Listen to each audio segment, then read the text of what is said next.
Hello, Mark. I'm Emma, and my student number is 46. My current level is sophomore. I'm going to read the article from TED, Martin Pistorius, How My Mind Came Back to Life, and No One Knew. Imagine being unable to say, I am hungry, I am in pain, thank you, or I love you. Being trapped inside your body, a body that doesn't respond to commands.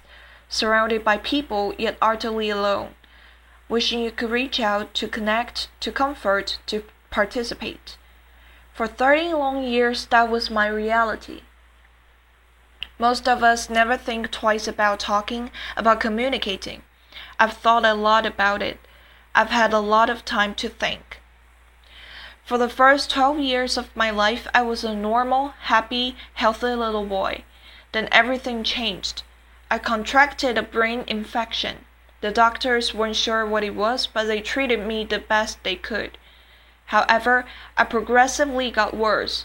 Eventually, I lost my ability to control my movements, make eye contact, and finally, my ability to speak. While in hospital, I desperately wanted to go home. I said to my mother, "Went home."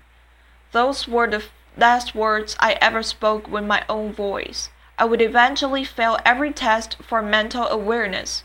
My parents were told I was as good as not there, a vegetable, having the intelligence of a 3-month-old baby. They were told to take me home and try to keep me comfortable until I died. My parents, in fact my entire family's lives, became consumed by taking care of me the best they knew how. Their friends drifted away. 1 year turned to 2, 2 turned to 3. It seemed like the person I once was began to disappear. The Lego blocks and electronic circuits I loved as a boy were put away. I had been moved out of my bedroom into another more practical one. I had become a ghost, a faded memory of a boy people once knew and loved. Meanwhile, my mind began knitting itself back together. Gradually, my awareness started to return, but no one realized that I had come back to life. I was aware of everything, just like any normal person. I could see and understand everything, but I couldn't find a way to let anybody know. My personality was entombed within a seemingly silent body, a vibrant mind hidden in plain sight within a chrysalis. The stark reality hit me that I was going to spend the rest of my life locked inside myself, totally alone. I was trapped with only my thoughts for company. I would never be rescued. No one would ever show me tenderness. I would never talk to a friend. No one would ever love me. I had no dreams, no hope, nothing to look forward to. While nothing pleasant, I lived in fear, and to put it bluntly, was waiting for death to finally release me, expecting to die all alone in a care home. I don't know if it's truly possible to express in words what it's like not to be able to communicate. Your personality appears to vanish into a heavy fog, and all of your emotions and desires are constricted, stifled, and muted within you. For me, the worst was the feeling of utter powerlessness. I simply existed. It's a very dark place to find yourself because in a sense you have vanished. Other people controlled every aspect of my life. They decided what I ate and when, whether I was laid on my side or strapped into my wheelchair. I often spent my days positioned in front of the TV watching Barney reruns. I think because Barney is so happy and jolly and I absolutely wasn't, it made it so much worse. I was completely powerless to change anything in my life or people's perceptions of me. I was a silent, invisible observer of how people behaved when they thought no one was watching. Unfortunately, I wasn't only an observer. With no way to communicate, I became the perfect victim. A defenseless object, seemingly devoid of feelings that people use to play out their darkest desires. For more than 10 years, people who were charged with my care abused me physically, verbally, and sexually. despite what they thought I did feel. The first time it happened, I was shocked and filled with disbelief. How could they do this to me? I was confused. What had I done to deserve this?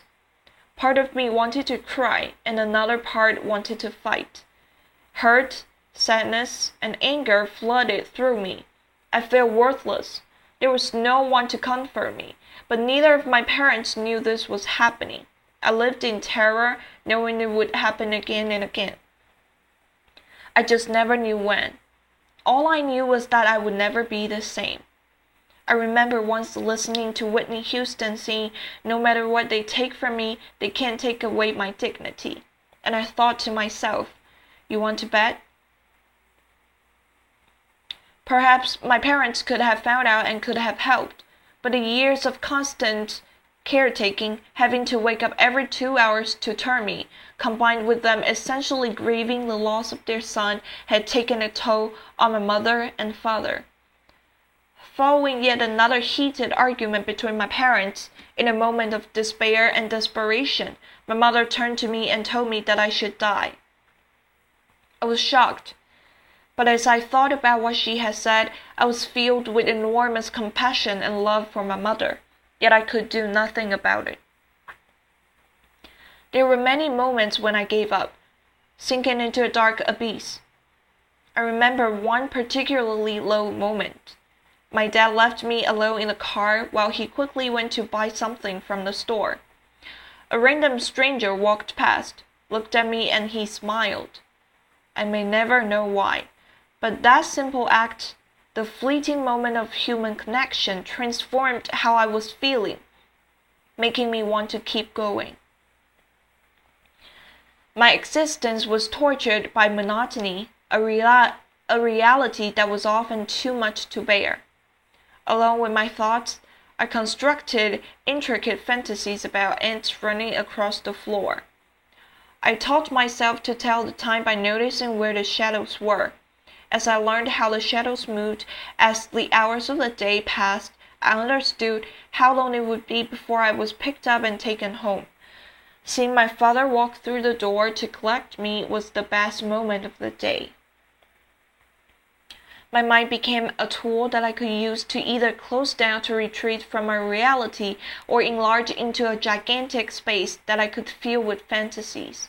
I hoped that my reality would change and someone would see that I had come back to life, but I had been washed away like a sandcastle built too close to the waves, and in my place was the person people expected me to be. To some, I was Martin, a vacant shell, the vegetable, deserving of harsh words, dismissal, and even abuse. To others, I was the tragically brain-damaged boy who had grown to become a man. Someone they were kind to and cared for. Good or bad, I was a blank canvas, only which different versions of myself were projected. It took someone new to see me in a different way. An aromatherapist began coming to the care home about once a week, whether through intuition or her attention to details that others failed to notice. She became convinced that I could understand what was being said. She urged my parents to have me tested by experts in augmentative and alternative communication, and within a year, I was beginning to use a computer program to communicate. It was exhilarating, but frustrating at times. I had so many words in my mind that I couldn't wait to be able to share them. Sometimes I would say things to myself simply because I could. In myself, I had a ready audience, and I believed that by expressing my thoughts and wishes, others would listen too. But as I began to communicate more, I realized that it was in fact only just the beginning of creating a new voice for myself. I was thrust into a world I didn't quite know how to function in. I stopped going to the care home and managed to get my first job making photocopies. As simple as they may sound, it was amazing. My new world was really exciting but often quite overwhelming and frightening. I was like a man-child, and as liberating as it often was, I struggled. I also learned that many of those who had known me for a long time found it impossible to abandon the idea of Martin they had in their heads, while those I had only just met struggled to look past the image of a silent man in a wheelchair. I realized that some people would only listen to me if what I said was in line with what they expected. Otherwise, it was disregarded and they did what they felt was best. I discovered that true communication is about more than merely physically conveying a message. It is about getting the message heard and respected. Still, things were going well. My body was slowly getting stronger. I had a job in computing that I loved and had even got Kojak, the dog I had been dreaming about for years. However, I longed to share my life with someone. I remember staring out the window as my dad drove me home from work, thinking I have so much love inside of me and nobody to give it to. Just as I had resigned myself to being single for the rest of my life, I met Joan. Not only is she the best thing that has ever happened to me, but Joan helped me to challenge my own misconceptions about myself. Joan said it was through my words that she fell in love with me. However, after all I have been through, I still couldn't shake the belief that nobody could truly see beyond my disability and accept me for who I am. I also really struggled to comprehend that I was a man. The first time someone referred to me as a man, it stopped me in my tracks. I felt like looking around and asking, who? Me? That all changed with Joan. We have an amazing connection and I learned how important it is to communicate openly and honestly. I felt safe, and it gave me the confidence to truly say what I thought. I started to feel whole again, a man worthy of love. I began to reshape my destiny. I spoke up a little more at work. I asserted my need for independence to the people around me. Being given a means of communication changed everything. I used the power of words and will to challenge the preconceptions of those around me and those I had of myself. Communication is what makes us human, enabling us to connect on the deepest level with those around us, telling our own stories, expressing wants, needs, and desires, or hearing those of others by really listening. All this is how the world knows who we are. So who are we without it? True communication increases understanding and creates a more caring and compassionate world. Once I was perceived to be an inanimate object, a mindless phantom of a boy in a wheelchair. Today, I am so much more. A husband, a son, a friend, a brother, a business owner, a first-class honors graduate, a keen amateur photographer. It is my ability to communicate that has given me all this. We are told that actions speak louder than words, but I wonder, do they? Or words, however we communicate them, are just as powerful. Whether we speak the words with our own voices, type them with our eyes, or communicate them nonverbally to someone who speaks them for us, words are among our most powerful tools. I have come to you through a terrible darkness, pulled from it by caring souls and by language itself. The act of you listening to me today brings me farther into the light. We are shining here together.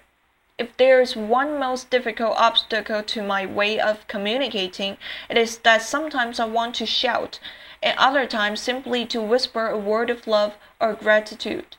It all sounds the same. But if you will, please imagine these next two words as warmly as you can. Thank you.